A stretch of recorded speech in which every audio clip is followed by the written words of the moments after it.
Good evening. So today I will be doing a continuation of where we left. So remember in class we left wherever we talked about the proving of identities. I have already taught you that. So today what I will be doing is a continuation of where we left. So now what I will be doing today with you, it's a simplification on how to simplify the expressions of trig ratios. Okay. Now look, I have already taught you some of the basics. I have taught you trigonometric basics whereby I did a Cartesian plane. I talked about the cast diagram. I talked about three trigonometric ratios, where there are certain trigonometric ratios that are negative, positive on different quadrants. We have already talked about that. So right now what I will be doing is most definitely I will be doing these examples, applying all of those basics that we have already learned in class. So these questions are very simple. What I will be doing, I'll be doing these examples and you're gonna do these exercises on your own so that you can see whether you understand or you do not understand. Without any further ado, let's just go through these questions and try to answer them as much as we can. Now let us start with the first example, number 1. Now number 1, it reads as follows. It says express each of the following as a function of 50 degrees, meaning express each of the following, meaning these following expressions, we are going to express them as a function of 50 degrees. What we see right now, we see a function expressed with 40 degrees, a function expressed with 220 degrees, a function expressed with 310 degrees, but we're going to change that, meaning we want to change this function, which is cos, we want to express it as 50 degrees.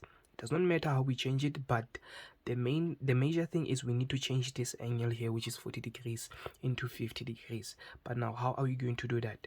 Now solving this kind of question is very easy. Now let's start with the examples, and then we start with 1.1. Now 1.1, it's we have cos 40 degrees, meaning we're gonna have to change this. We're gonna have to express this angle, which is 40 degrees, as 50 degrees. But how are we going to do that? Now this is how I teach my learners, okay, all the time. Now 40 degrees, you need to ask yourself this simple question: where is this angle located? I mean, like, there are 4 quadrants, okay? There are 4 quadrants. We know that out of 4 quadrants, let me write them just here. We have 90 degrees, we have 180 degrees, 270 degrees, and 360 degrees. Now you're gonna ask yourself this simple question: where is 40 degrees located? Is it on first quadrant, second, third, or fourth?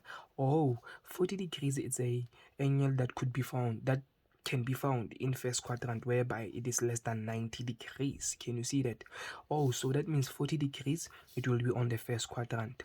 So now how am I going to re-express this expression, meaning cos 40 degrees is equals to what? Cos 40 degrees is equals to cos, because it is on a first quadrant, meaning we know on a first quadrant all the time is 90 degrees minus, okay? But 90 degrees minus what? You need angle whereby when you subtract that angle from 90 degrees, you get 40 degrees. That means that angle will be 50 degrees, which is true. Meaning 90 degrees minus 50 degrees, it takes you back there, whereby it's cos 40 degrees. So now let's apply the reduction formula that we have learned as basics in the previous lessons. So 90 degrees minus 50, okay, 90 degrees minus, it is on first quadrant. Now on first quadrant, what are the signs of trig ratios in the first quadrant? We all know that all of them, all students take coffee. We know that all of the trig ratios in the first quadrant, they are all positive. So that means your trig ratio is going to be positive. But now remember, because here you have 90 degrees minus, remember your trig ratio, it is going to change into its co-function or co-ratio. So meaning we're gonna have positive, because all of them, they are positive on the first quadrant. You're going to have positive sine 50 degrees. But you want to understand, why did I change cos into sine? Because it's 90 degrees. Each and every time when you see 90 degrees, it changes to its co-function or co-ratio, meaning our expression in this case is equal to sine 50 degrees. Now we managed to express our ratio in terms of 50 degrees. That will be number 1.1. Now let us move to 1.2. Remember 1.2, it says to us examples. We are here on 1.2. 1.2, express each of the following as a function of 50 degrees, meaning we're going to have to express this expression as a function of 50 degrees. Here it's a function of 310 degrees. We want to change that 310 into 50 degrees. Again, remember, what did I say to you? It's very simple. We are going to express sine 310 degrees as 50 degrees. But before you do that, what are you going to do? Again, you move to your Cartesian plane and ask yourself this very simple question. 310 degrees is an angle, right? But it's an angle which is situated on which quadrant? Now, 310 is situated on the fourth quadrant, meaning 310 is an angle that is between 270 and 360 degrees. Oh, that means 310 is situated on the fourth quadrant. But remember, on a fourth quadrant, when you use the reduction formula, it's what? It's 360 degrees minus. We never use 270 degrees, don't forget that. So meaning it's gonna be 360 minus, because we are moving backwards from here, moving backwards. So meaning I'm going to re-express this as sine. Remember, 310 is on fourth quadrant, and on fourth quadrant we have 360 degrees minus. But again, 360 degrees minus what? There must be an angle that we are going to use here, so that when you subtract this, angle from this angle, we get 310. So how are you going to, so meaning 360 degrees minus 50 degrees, how much do you get? When you go on your calculator, if you want to prove it, you're going to say 360 degrees minus 50 degrees. Aha, you get 310 degrees. Magic. So remember, we managed to expand it using the reduction formula. After expanding it, let's apply the very same reduction formula to simplify it much more further. Now 360 degrees minus is on which quadrant? It's on quadrant number 4. Okay, so now what is the sign of sine in positive in fourth quadrant, whereby we have 360 degrees minus? The sign is negative in this quadrant, only cos is positive, cos is positive, meaning we are going to have negative cos 50 degrees. Now we managed to express our trig ratio in terms of 50 degrees, and then we are good to go. We are done. Now we move on to 1.3.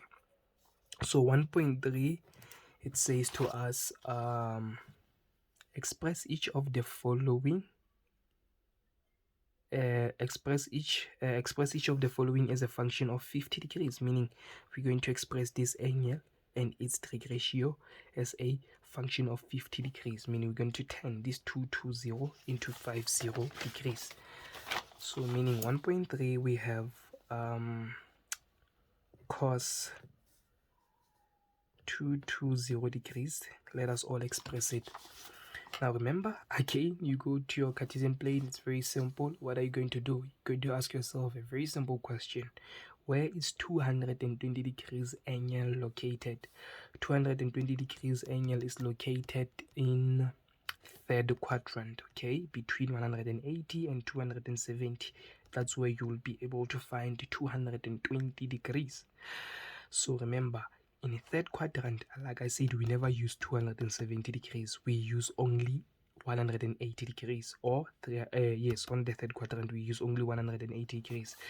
So meaning cos 220 degrees could be equal to what? Could be equal to cos could be equals to cos 180 degrees plus, remember, on third quadrant it's 180 degrees plus, because we are moving forward, okay, because it's an angle between 180 and 270, so it's supposed to be cos 180 degrees. 180 degrees plus what? 180 degrees plus 40 degrees. If you say 180 degrees plus 40 degrees, how much do you get? You get 220. If you do not believe it, or if you just want to prove it, you can say on your calculator 180 degrees plus 40 degrees, you get how much? 220 degrees. Can you see it? So that means cos 220 degrees could be equal to cos, we expanding it, but our expander uses the reduction formula 180 degrees plus 40 degrees, and therefore now let's talk.